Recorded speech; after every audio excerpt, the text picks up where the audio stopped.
This is Smallzy Surgery.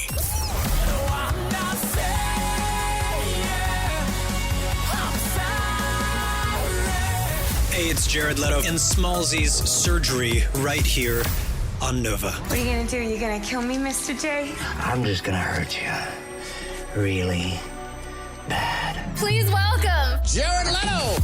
There he is. Smallzy, how you doing, brother? I'm doing very good, sir. And how are you and your fine self? I'm pretty great. We're celebrating over here. New song, new chapter, new life, you know? Absolutely. Oh, and what an apt, iconic album title, can I say? I feel like I may have even uttered it at some stage over the last 3 years. At some stage, what you know what? The end of the world, but God, it's a beautiful day. Yeah, and I love how I was going to ask you to say it with your accent because your voice is so good. It always sounds so much nicer and when someone else says it. But yeah, it's the end of the world, but it's a beautiful day.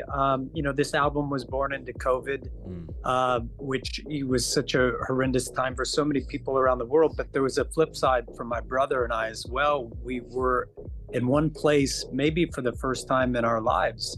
As kids, we moved around a lot. We kind of had a vagabond life with our hippie mom, and then we were on tour for the better part of the last 25 years. So it was actually a blessing for us to be in one place, and we started to work on the album in earnest really early on in COVID. So yeah, the title came from that. Can I ask you a heavy question, Jared?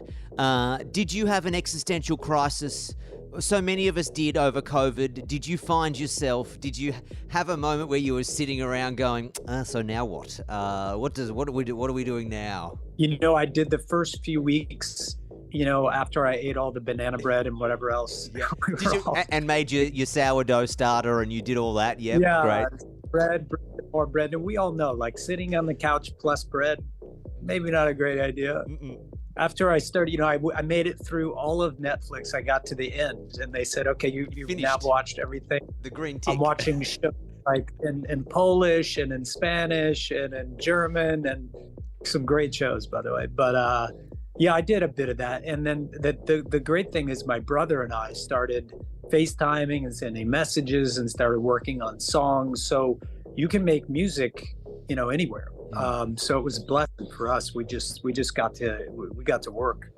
It's 5 years since the last time the group and you and your brother released music. Has it changed? Do you approach it differently as a group, as a band? I don't even know what you would consider before going into it. Or are you? I do love Jared Leto does what Jared wants, and you just like whatever is happening in the world, it doesn't matter. This is what our vision is, and we're going to do it. I think in a way it is like that, and art is that kind of experience. It's very subjective, but we wanted to start from the beginning. We wanted to do things that we hadn't done before, and I feel like we really accomplished that. This album for us is a new beginning. It feels like a new band. Yeah. And Stuck is a song. It's about being trapped in a certain part of your life, or maybe with someone, or a certain part of yourself, and breaking free of that. So there's a sense of liberation there, and certainly that also came out of that time of being forced to kind of sit and deal with something, and then kind of moving past that and getting out and celebrating a bit. Do you think about when you're approaching a new record for 30 seconds, do you think about things you want to say this time that you didn't say last time? Do you think about wanting to take the sound in another direction? Do you look at what's happening in the world, or do you go, no, this is directly where we're at, and whatever comes out of a writing session, we do it? It's the former for sure. It's a combination of what's going on in your subconscious, what's happening in the world, and I think you adjust. Sometimes you pick up a guitar, sit in front of the piano or the computer, or you talk to your brother, and an idea comes out that may even surprise you. And I think a lot of this album is going to be surprising to people who may have heard 30 Seconds to Mars before. But like I said before, it feels like a new beginning for us. It feels like a brand new band. Do you ever stop? do you ever have a chance to have a rest? I mean, I see you everywhere. So if I'm seeing you everywhere doing something, I can only imagine you're doing far more than what it is I see. Do you ever have a moment to just feet up on the couch and have a relax? It's a great question.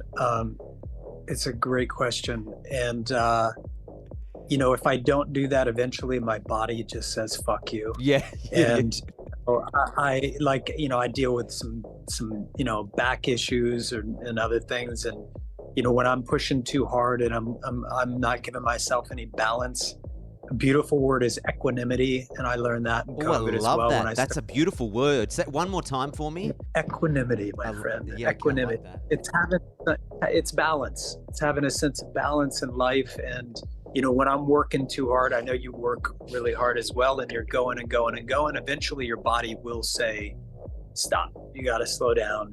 And, putting out a new song and a video, which I directed and was very involved and produced it as well. Those are beautiful things to do, to have that responsibility, to have that control, but you also have to give yourself a chance to breathe. I don't do that. I'm good at that. I love to work. I love to make things and share them with the world. And I feel really lucky to be able to do that. So I'm always a bit in a hurry to do more. Because but that's not always because I was going to say, because you I think you're in LA at the moment, and I'm here in New York, and I know you were in New York the other week. Yep. Great outfit, by the way. You travel so much, and traveling, people don't realize when maybe most people travel for a holiday, so they're like, oh, it's great, they're on a cloud nine. When you travel for work, it very much is exhausting. Like it can throw you about, and you are a man who is constantly moving around, and I do wonder just how you balance that in your world. It's that dichotomy, it's incredibly exhilarating and exciting and fun to make things even as silly as a cat suit for the Met Ball, to hire these incredible, FX team out here that built this costume from scratch, to come up with the ideas. The ideation is really exciting. And then, jet lag's a bitch. Traveling and get old really quick, especially when you're doing it all the time. It's still really fun and exciting, but it's a little bit of both of those things. And I think, on balance, you want it to be more of the exhilaration, more of the excitement, a little less of the jet lag. And that's probably the crux. I think it's maybe one of the harder things about the job, but still worth it. Yeah, worth absolutely. Every single second. I did want to know, when I saw the Met outfit and the cat, I did want to know, did you ever meet Carl's cat? Or was that a homage without ever meeting the cat? I never met Choupette, the cat, as he would they called the cat Choo. But I knew Carl, and I'm playing him in a biography, a biopic about his life. Okay. So, there was a connection there, and, I just wanted to do something that was a bit silly, that was a bit fun, that made people smile. Like the album title, it's the end of the world. Let's put the beautiful day in there, right? Mm-hmm. It did that, it's like, it did that. It made people laugh, it made people smile, and I'm happy about that. Look, I know life's not a competition, but you won the Met carpet, if anyone was asking me. You won that. Thank you. Thank you. I'll take in honor of Choupette. And I always thought that Karl Lagerfeld would be looking down and just laughing if he saw that giant Choupette. And if he was there, he would just have been on the floor laughing. Absolutely. Absolutely. So, you are so creative across so many projects and different outlets. Is each of them this is a strange question, but is each of them a different version of you? Is it the same you across all of them? I'm so curious to get into your mind as, someone who has, so many fires on the burning at any one time. Yeah, it's a good question, I think. And a lot of people ask me similar questions about doing different things. It all comes from the same place. Like I said before, I just, the thing that people, I don't know if they know this about me, but I just love to work. I got that from my mother, who is an incessant worker. She just work. that was her superpower, and she passed that on to me. And if I do have any superpower, it's the ability and the drive to really love the work and to push myself, beyond a reasonable doubt sometimes, but just to push myself to where I need to go. And as I've gotten older, my brother and I talk about this a lot when we're talking about 30 Seconds to Mars, the band, touring, shows in Australia, experiences around the world, is that we're just so grateful at our age. We just put our single out for what is going to be our 6th album. And, we never thought we would ever make a single album. We never thought we would get signed. We never thought we would have a song on the radio. I remember when Closer to the Edge was on the radio in Australia, and it did so well, and they kept sending us all these reports about how well the song was going to do and connect with people. And I never thought in a million years that we would have the opportunity to connect with people like that. Lovely. Well, on Australia, quickly, I'm running out of time. I know you are about to, once the album drops, you're going to be playing some shows. Have you had a discussion about Australia? We would love to see you and your brother down under. We would absolutely love to be there. It's as you know, everyone in Australia already knows you've got an incredible place there. It's one of the great places in the world, and not just because of the Australia, the country, but the people.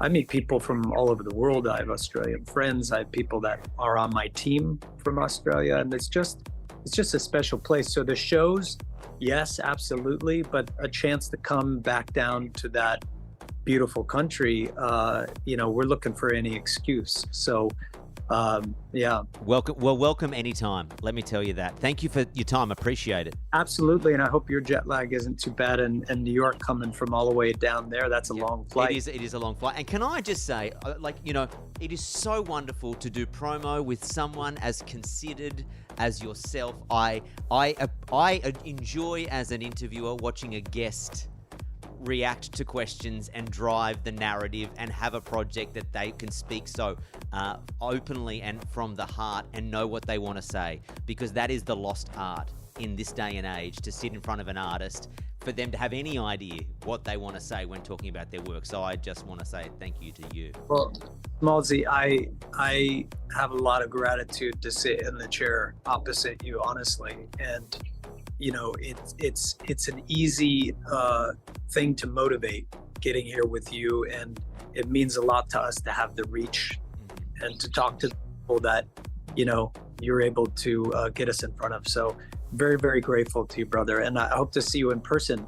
Maybe down under, come and do something special down there and come on the show or something. We would love to be your guest. Smallzy Surgery is a Nova podcast. For more great shows like this, head to novapodcast.com.au.